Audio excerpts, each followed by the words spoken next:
नमस्कार। आकाशवाणी जयपुर अजमेर से प्रस्तुत हैं प्रादेशिक समाचार।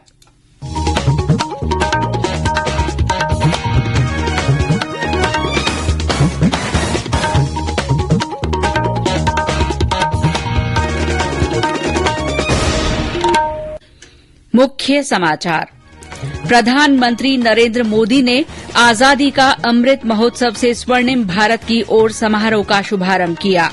प्रधानमंत्री ने कहा, अमृत काल का समय सोते हुए सपने देखने का नहीं, बल्कि जागृत होकर संकल्प पूरे करने का है। राष्ट्रव्यापी टीकाकरण अभियान के तहत अब तक 160 करोड़ से अधिक कोविड टीके लगाए गए। केंद्र ने कर हस्तांतरण प्रणाली के तहत राज्यों को 47,541 करोड़ रुपए की अग्रिम किस्त की मंजूरी दी। और राज्य में अधिकांश स्थानों पर तापमान में बढ़ोतरी, मौसम विभाग ने कल से हल्की से मध्यम बारिश की संभावना जताई।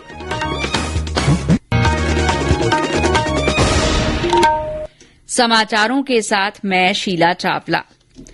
देश में कोरोना संक्रमण में तेजी से वृद्धि हो रही है। कोरोना के नए वायरस ओमिक्रॉन से चिंताएं बढ़ी हैं। आपसे अपील है कि सावधान और सतर्क रहें। 15 से 18 वर्ष के किशोर और अन्य लोगों को टीकाकरण के लिए प्रेरित करें। बचाव के लिए कृपया 3 सरल उपायों का पालन अवश्य करें। मास्क लगाएं, 2 गज की सुरक्षित दूरी बनाए रखें, हाथ और चेहरा साफ रखें। कोविड से संबंधित किसी भी जानकारी और मार्गदर्शन के लिए राष्ट्रीय हेल्पलाइन नंबर 1075 पर संपर्क करें।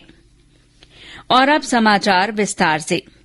प्रधानमंत्री नरेंद्र मोदी ने आज आजादी का अमृत महोत्सव से स्वर्णिम भारत की ओर कार्यक्रम का शुभारंभ किया। ब्रह्म कुमारी संस्था माउंट आबू की ओर से अमृत महोत्सव के तहत साल भर चलने वाले कार्यक्रमों की वर्चुअल माध्यम से शुरूआत करते हुए प्रधानमंत्री ने कहा कि ब्रह्म कुमारी संस्था का ये कार्यक्रम स्वर्णिम भारत की भावना, प्रेरणा और साधना का परिचायक है। उन्होंने कहा कि राष्ट्र की प्रगति हमारी प्रगति है। श्री मोदी ने कहा कि हमसे ही राष्ट्र का अस्तित्व है और राष्ट्र से ही हमारा अस्तित्व है। उन्होंने कहा कि आज देश में जो कुछ हो रहा है उसमें सबका प्रयास शामिल है। उन्होंने कहा कि सबका साथ, सबका विकास, सबका विश्वास और सबका प्रयास देश का दिग्दर्शन मूल मंत्र बन रहा है। प्रधानमंत्री ने देश की संस्कृति, सभ्यता, मूल्यों, आध्यात्मिकता और विविधता को बनाए रखने पर जोर दिया। अमृत काल के महत्व पर प्रकाश डालते हुए प्रधानमंत्री ने कहा कि ये समय सोते हुए सपने देखने का नहीं, बल्कि जागृत होकर संकल्प पूरे करने का समय है। उन्होंने कहा कि आने वाले 25 साल कड़ी मेहनत, त्याग और तपस्या के होंगे। देश आजादी का अमृत महोत्सव मना रहा है, तो ये हमारी जिम्मेदारी है कि दुनिया भारत को ठीक से जाने।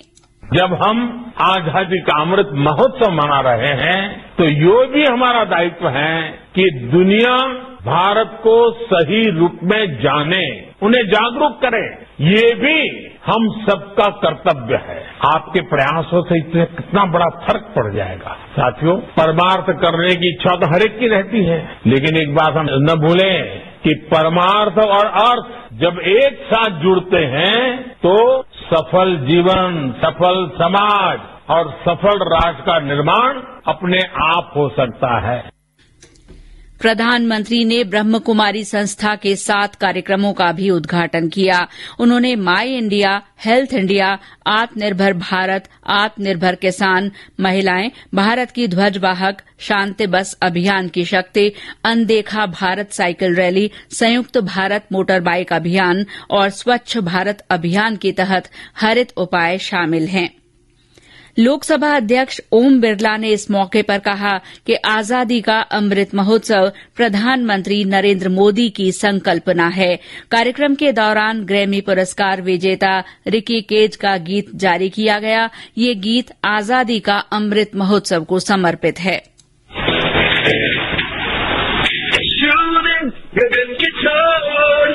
भारत से भरी उड़ान है, अब आत्मनिर्भर भारत से दूर ना आसमान है।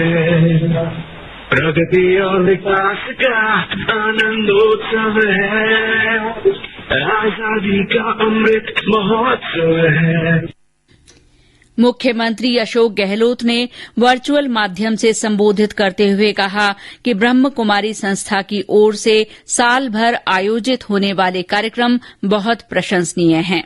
प्रधानमंत्री जी ने जब से घोषणा की आजादी के अमृत महोत्सव को मनाने का, तब से लगातार कार्यक्रम चल रहे हैं। तो मुझे खुशी है कि आजादी जिस प्रकार से हमें मिली है, त्याग, बलिदान, कुर्बानी से, उसको याद करने का इससे अच्छा मौका कुछ हो नहीं सकता। कि 75 वर्ष के आजादी के उत्सव को मनाने जा रहे हैं और पूरे देश के अंदर कोई न कोई प्रोग्राम चलते रहते हैं। प्रजापति ब्रह्म कुमारी ईश्वरीय विश्वविद्यालय का अपना एक अलग महत्व है।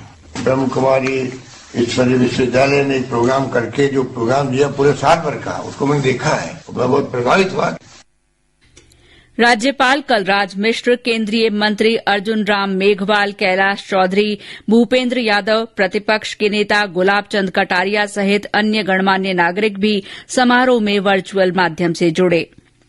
प्रधानमंत्री नरेंद्र मोदी ने कहा है कि भारत और मॉरिशस इतिहास, संस्कृति और भाषा तथा हिंद महासागर के साझा जल के आधार पर जुड़े हुए हैं। उन्होंने कहा कि दोनों देशों के बीच मजबूत विकास से आपसी साझेदारी आज सुदृढ़ हुई है। श्री मोदी और मॉरिशस के प्रधानमंत्री प्रविंद कुमार जगन्नाथ ने आज संयुक्त रूप से भारत की सहायता से बनी सामाजिक आवास परियोजना का वर्चुअल माध्यम से उद्घाटन किया।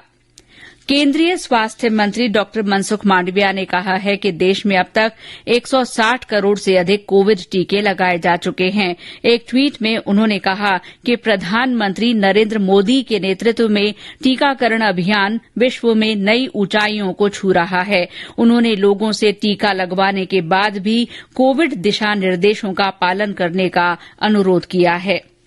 केंद्रीय स्वास्थ्य सचिव राजेश भूषण ने कहा है कि देश में इस समय लगभग 19 लाख कोविड रोगियों का इलाज चल रहा है और पिछले एक सप्ताह में औसतन 2,71,000 दैनिक रोगी सामने आए हैं।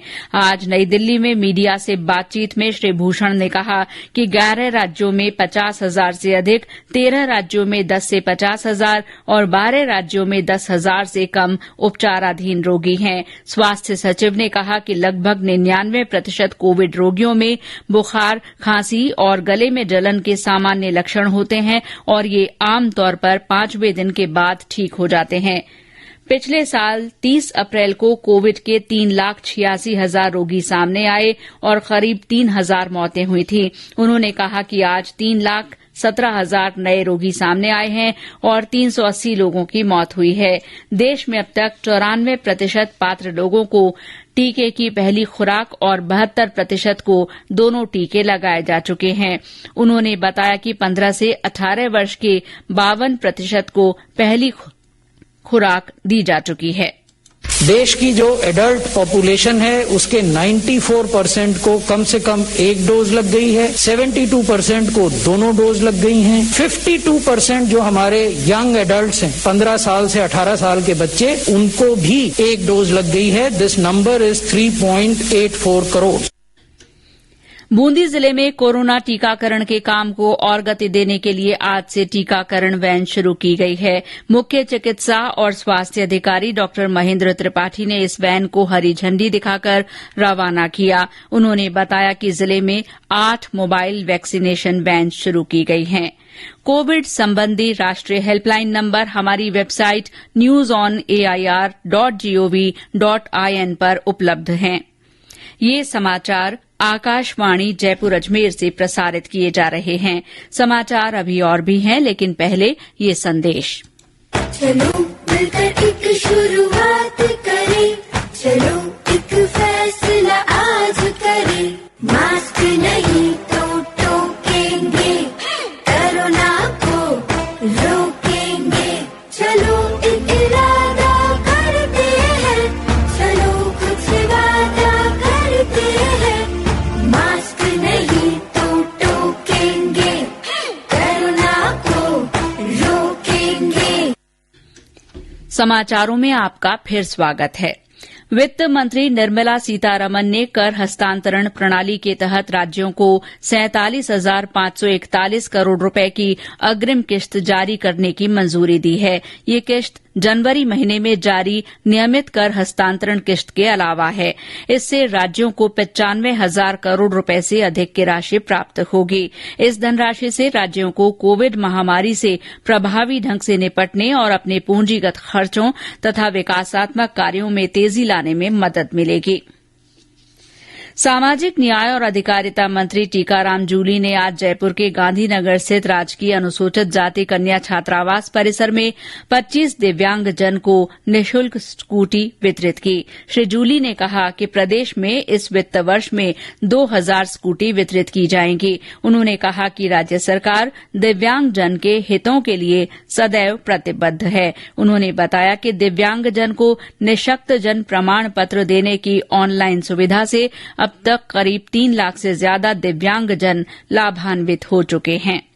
ऊर्जा मंत्री भंवर सिंह भाटी ने आज बीकानेर में खादी ग्रामोद्योग आयोग के नए खादी भंडार का उद्घाटन किया।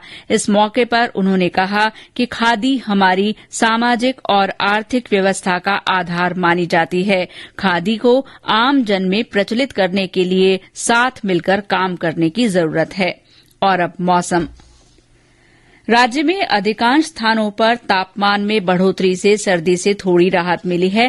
हालांकि कई जगह कोहरे की वजह से यातायात पर असर पड़ा। आज सबसे कम 5.5 डिग्री सेल्सियस तापमान बूंदी में रिकॉर्ड किया गया। इसके अलावा बारां के अंता में 6.5 डिग्री, भीलवाड़ा और टोंक जिले के वनस्थली में 7, चित्तौड़गढ़ और करौली में 7.2 और राजधानी जयपुर में न्यूनतम तापमान बढ़कर 9.6 डिग्री सेल्सियस दर्ज हुआ।